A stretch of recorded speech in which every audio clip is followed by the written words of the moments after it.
Per kelias dienas skirtingose žemės regionuose buvo užfiksuoti reiškiniai, kurie dar neseniai buvo laikomi retais ir anomaliais. Juos sieja ne tik mastas, bet ir laikas. Viskas vyksta beveik vienu metu. Pelenai virš Kolumbijos, šviesos stulpai virš tropikų, tornadai ir audros Pietų Amerikoje, potvyniai Jungtinėse Amerikos valstijose ir ekstremalios oro sąlygos Rusijoje. Tačiau labiausiai šokiruojanti praėjusios savaitės naujiena liko be deramų pasaulio žiniasklaidos dėmesio. Mes manome, kad būtina apie ją pranešti plačiai visuomeniai.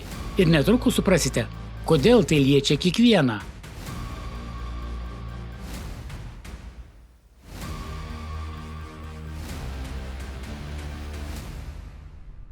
Jungtinės Amerikos valstijos. Nuo gruodžio 8 iki 12 dienos Vašingtono valstijoje užgriuvo galinga atmosferinė upė. Per 3 paras kaskadų ir olimpinių kalnų vietovėse kai kur iškrito daugiau nei 450 mm kritulių. Dėl ko 10 upių vienu metu išsiliejo iš krantų, sukeldamos vieną sunkiausių potvynių per pastarosius dešimtmečius. Keliose vakarinėse valstijos apskrityse vandens lygis pakilo iki ribų, kurios meteorologų vertinimu pasitaiko nedažniau kaip kartą per šimtmetį. Visoje valstijoje buvo paskelbta nepaprastoji padėtis. Beveik 100 000 žmonių, gyvenančių palei upes, atsidūrė pavojuje. Gyventojai buvo raginami evakuotis į aukštesnės vietovės, kur jiems buvo įrengtos laikinos prieglaudos. Stichija ypač skaudžiai smogė regionams, kurie dar nebuvo atsigavę po niokojančių 2021 metų potvynių. Sumaso mieste vandens lygis pakilo iki 4,5 metro. Gelbėtojai dirbo naudodami pripučiamas valtis, evakavo žmonės iš užlietų pastatų, o kelias šeimas nuo namų stogų teko gelbėti sraigtasparniais. Rekordiniai krituliai lėmė 2 užtvankų pralaužimą Kingų apygardoje. Daugybė nuošliaužų ir akmenų griūčių užblokavo kalnų perėjas ir kelius, įskaitant tarp valstijiniais magistraliais AI-90 atkarpas. Stiprus vėjas, kurių gūsiai viršijo 170 km/h, vertė medžius ir elektros linijas, apgadino pastatus ir užvertė pravažiavimus. Gelbėjimo operacijose dalyvavo Nacionalinė gvardija. Šimtai karių tikrino namus pavojingose zonose ir padėjo evakuoti gyventojus. Oficialiais duomenimis patvirtinta vieno žmogaus žūtis. Vyras nuskendo bandydamas pravažiuoti užlietą kelią. Atmosferinė upė paveikė ir kaimyninės valstijas. Aidaho per parą iškrito 165 mm lietaus, o tai sukėlė staigų potvynį, kuris pareikalavo gelbėjimo operacijos. Šiaurės vakarų Montanoje sraunūs vandens srautai sugriovė mažiausiai 4 tiltus, užliejo kelius ir namus aplink Libio miestą. Valstijos gubernatorius paskelbė nepaprastąją padėtį.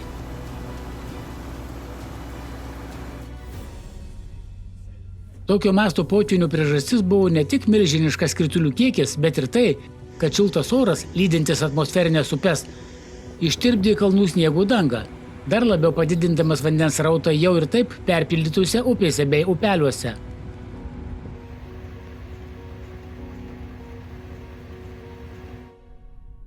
Argentina. Gruodžio 11 dieną net 2 tornadai smogė centrinei Santa Fe provincijos daliai. Karkaranijos ir Kanjaga de Gomes savivaldybėse buvo nuplėšti namų stogai, išrauti medžiai, tūkstančiai gyventojų liko be elektros energijos. Stichiją lydėjo liūtis ir kruša, dar labiau pabloginusios padėtį. Gruodžio 14 dieną galinga audra siautė Katamarkos provincijoje. Stiprus vėjas su lietumis sukėlė didžiulius nuostolius teritorijoje, kur vyko kasmetiniai kalėdiniai mugė Feria del Patio. Vėjo gūsiai plėšė tentus, vertė konstrukcijas ir palapines, buvo apgadinta scena, prekybos paviljonai ir maisto furgonai. Įranga ir prekės nukentėjo nuo vandens, dalis teritorijos buvo užlieta.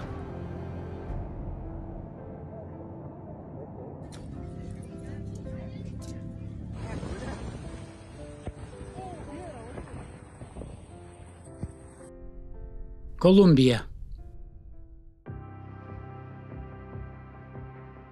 Gruodžio 13 dieną porąsią ugnikalnius Kolumbijos pietvakariuose išmetė tankų pelenų stulpą. Tai dar vienas jau kelias savaitės trunkančių stabilaus aktyvumo epizodas. Ugnikalnyje fiksuojami reguliarūs pelenų išsiveržimai. Nuo 4 iki 9 per parą lydimi intensyvios degazacijos ir seisminio aktyvumo, susijusio su skysčių judėjimu ugnikalnio struktūroje. Išmetamos sieros dioksido emisijos išlieka aukštame lygyje ir yra fiksuojamos palydovais.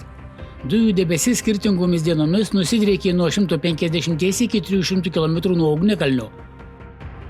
Čapijau kaimų ir kitų gyvenviečių gyventojai pranešė apie stiprų sieros kvapą. Tuo pačiu metu pastebėtas temperatūrų kilimas kraterio zonoje, siejamas su karštų dujų išsiveržimu. Didėjant ugnikalnių aktyvumui, lapkričio 29 dieną Kolumbijos geologijos tarnyba pakėlė porąsią pavojaus lygį iš geltono į oranžinį. Netoli ugnikalnių gyvena daugiausiai kaimo bendruomenės. Po pavojaus paskelbimo pradėta ruoštis maždaug 400 vietos gyventojų evakuacijai. Tačiau procesas sudėtingas. Daugelis šeimų neskuba palikti namų, baimindamiesi prarasti gyvulius, paukščius ir pasėlius, savo pragyvenimo pagrindą. Verta paminėti, kad porąsią ugnikalnyje nuo 1400 metų buvo užfiksuotas mažiausiai 51 išsiveržimas. Paskutinis stiprus įvyko 1977 kovą.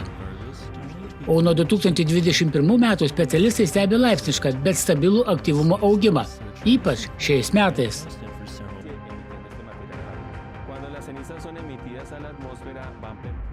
Brazilija.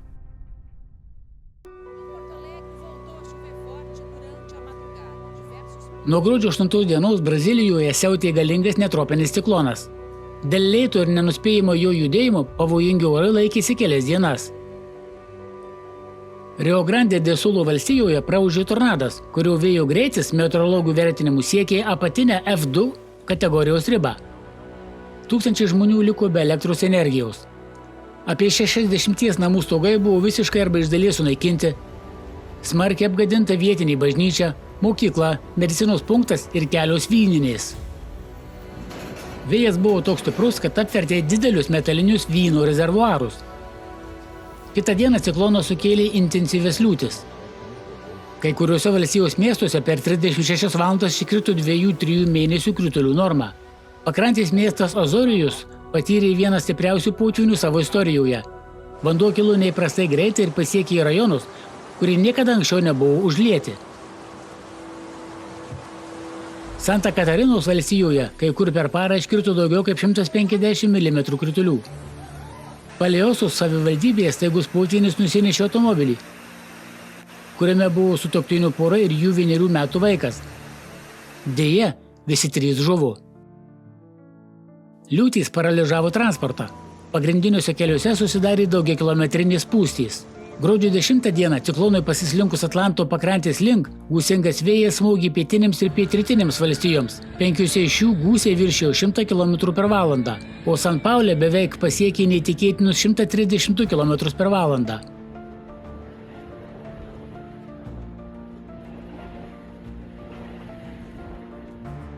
San Paulo mieste vėjas išvertė apie 500 medžių. 4 žmonės buvo sužeisti. Daugiau nei 6 milijonai didžiojo San Paulo vartotojų liko be elektros energijos, o tai sukėlė vandens tiekimo sutrikimus. Oro uostuose Konganijas ir Guarulhos kilo chaosas, buvo atšaukti 100 skrydžių. Meteorologai pabrėžia, kad tai buvo neįprastas reiškinys San Paulo regionui, kuris yra pratęs prie trumpalaikių stiprių vėjų bei audrų, bet ne taip ilgai trunkančių gūsių.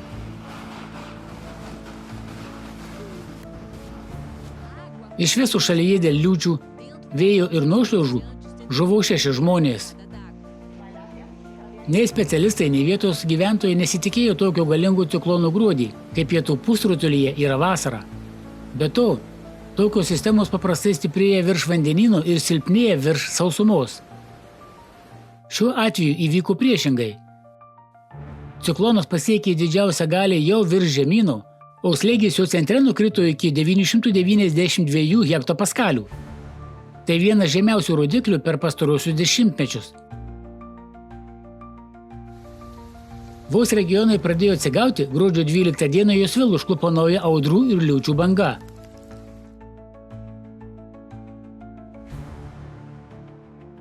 Kulminacija tapo gruodžio 15, kai šaltasis frontas susidūrė su stipriai įkaitusiu oru, sukėlė milžiniškus vėjo gūsius iki 130 km/h. Stichija paveikė daugiau kaip 54 savivaldybės. Tūkstančiai žmonių liko be elektros ir vandens. Porto Alegrėje krentančių šakų sužalojo žmonės. Krus Altėje vėjas plėšė stogus ir vertė medžius. O Guaiboje sugriuvo 24 metrų aukščio statula, imituojanti JAV laisvės statulą.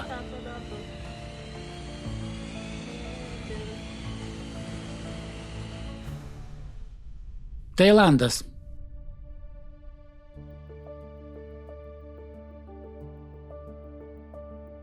Gruodžio 12 vakarą Puketo provincijos gyventojai tapo itin reto tropikams atmosferos reiškinio šviesos stulpų liudininkais.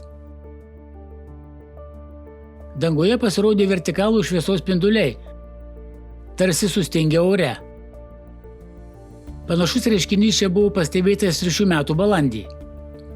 Šviesos stulpai paprastai būdingi šalto klimato regionams, kur apatiniuose atmosferos sluoksniuose susiformuoja ledo kristalai, atspindintys šviesą ir sukuriantys šį optinį efektą. Todėl jų pasirodymas tropinėse šalyse laikomas precedentų neturinčių reiškinių. Pasaulinių tyrimų centro ALLATRA ekspertai apie šį iš pažiūros gražų, tačiau itin nerimą keliantį reiškinį perspėjo dar prieš daugiau nei 2 metus. Skirtingai nuo įprastų šviesos stulpų, šiuo metu matome netipinių magnetinių anomalijų pasekmes. Jos išprovokuoja ryškių šviesos stulpų grupės išilgai Žemės magnetinio lauko linijų, kas liudija apie jo katastrofišką susilpnėjimą.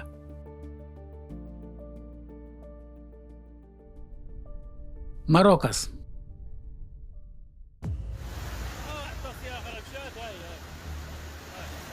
Nuo gruodžio 13 dienos Maroko užklupo audra Emilija, atnešusi sniegą, stiprų vėją, perkūniją ir liūtis. Padėtį apsunkino 7 metus trukusi sausra. Dirvožemis beveik nesugėrė vandens, todėl lietaus srautai greitai tekėjo paviršiumi, nušluodami viską savo kelyje. Tragiškiausi įvykiai įvyko gruodžio 14 dieną Safio pakrantės provincijoje. Vos 1 valanda stipraus lietaus užtvindė į gyvenamosius rajonus, senamiestį, parduotuves ir pramoninės zonas. Istorinėme Bab Šaba rajone, kur teka upė, iškrito 37 mm kritulių, o tai ir tapo daugybės prekybininkų bei darbininkų žūties priežastimi. Buvo apgadinta 10 pastatų ir infrastruktūros objektų. Kai kurie gyventojai liko užblokuoti namuose ir jiems reikėjo skubios pagalbos. Audra sužalojo 10 žmonių, daugelis patyrė hipotermiją. Deja, 41 žmogus žuvo.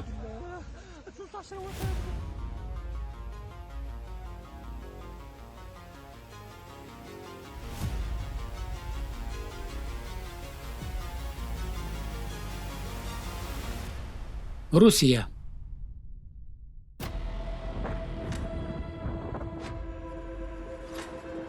Nuo gruodžio 13 dienos Saratovo sritis atsidūrė itin stipriaus žiemos audros gniaužtuose. Hidrometeorologijos centro duomenimis maksimalūs vėjo gūsiai siekia 29 metrus per sekundę. Sinoptikai pabrėžia, kad toks stichijų siautėjimas regionui nebūdingas. Be elektros liko 205 gyvenvietės. Buvo apgadintos elektros perdavimo linijos ir dujų komunikacijos. Kai kuriuose rajonuose žmonės kelias paras gyveno be šviesos, vandens ir šilumos. Saratovo mieste 24 metrų per sekundę greičio vėjas nuplėšė stogus, nulaužė daugiau kaip 130 medžių, nuvertė reklaminius stendus. Nukentėjo operos ir baleto teatro bei muziejaus pastatai. Teatro aikštėje vėjo gūsis nuvertė pagrindinę kalėdinę eglę ir išblaškė šventinės konstrukcijas. Engelso mieste vėjas nuplėšė dalį miesto ligoninės stogų. Audra taip pat sukėlė transporto kolapsą. Dėl pūgos, avarijų ir sniegų sangrūdų eismas buvo apribotas 6 federalinėse magistralėse. Šimtai automobilių įstrigo sniege, kai kurios transporto priemonės buvo beveik visiškai užpustytos. Žmonės teko vesti pėsčiomis beveik nulinio matomumo sąlygomis. Gelbėtojai evakavo daugiau kaip 200 žmonių, įskaitant vaikus.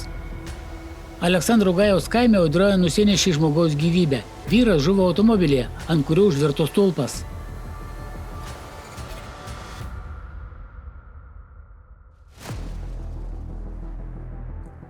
Žiūrovai, stebintys klimato pokyčius planetoje, negalėjo nepastebėti, kad 2025 metais kataklizmai perėjo į naują lygį. Jie tapo galingesni, platesnio masto ir beveik nenutrūkstantys. Žmonės po 3-4 kartus per mėnesį priversti evakuotis. Stichija vėl ir vėl griauna namus, naikina turtą, nepalikdama nei laiko atsigauti, nei suvokti, kas vyksta.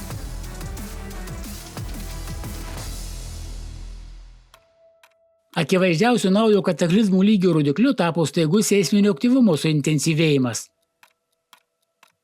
Žemė įžengė į naują fazę. Šiais metais matėme daugybę geodinaminių rekordų ir anomalijų. Itin stiprus 7,7 balų žemės drebėjimas Mianmare sukėlė griovimus ir žūtis net už 1000 km nuo epicentro. 8,8 balų mega žemės drebėjimas Kamčiatkoje, Rusijoje, lydimas anomalios pakartotinų smūgių serijos, kuri nesiliauja iki šiol. Neseniai įvykė 7 ir 7,6 balų žemės drebėjimai Kanadoje ir prie Japonijos krantų, įvykę mažiau nei per 2 paras, taip pat nėra atsitiktinumas. Specialistai jų sieja su giluminiais geodinaminiais procesais, atspindinčiais Sibiro plimo spaudimą žemės plutos struktūroms. Po išsamiaus duomenų analizės Alatra mokslininkai konstatavo liūdną faktą. Saugiaus Sibiro plimo degazacijos galimybė jau prarasta. Tokia kontroliuojama degazacija būtų leidusi sumažinti spaudimą litosferai, saugiai pašalinti magmos perteklių ir atvėsinti apatinius žemės plutos sluoksnius po Sibiru, suteikiant žmonijai laiko ir galimybę susitelkti į kitas augančias planetos grėsmes. Deja, šį siūlomą sprendimą pasaulio bendruomenė ignoravo. Dėl to buvo prarastas laikas reikalingas išankstiniai stebėsenai, detaliai žvalgybai ir sudėtingam inžineriniam pasirengimui. Tai ne dienos ar mėnesių, o metų darbas.